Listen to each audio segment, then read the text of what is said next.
Ayan guys, ito na ang ganap sa akin ng isang araw. At syempre, papunta na kami sa location kung saan kami magmi-meeting at orientation ito ng DOLE. DOLE ay may programa para sa mga extra income. At syempre, pinatos ko na to. Syempre, dagdag kita rin to, o diba? Bawal sa panahon ngayon, bawal ang maarte. Kailangan ngayon ay diskarte. O, diba? Diskarte para magkaroon tayo ng pagkain. Ayan guys, at syempre habang nasa daan kami, ang lakas-lakas ng hangin kasi medyo malayo pa ang aming biyahe.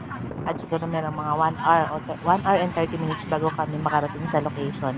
At syempre habang nakasakay kami dyan, at syempre, alam nyo na, marites, anong person. Hindi naman nawawala yan guys, pero enjoy lang ang buhay. Dumadaan sa buhay yung kwento-kwentuhan lang, huwag seryosohin, ayan. At papunta na kami niyan sa location.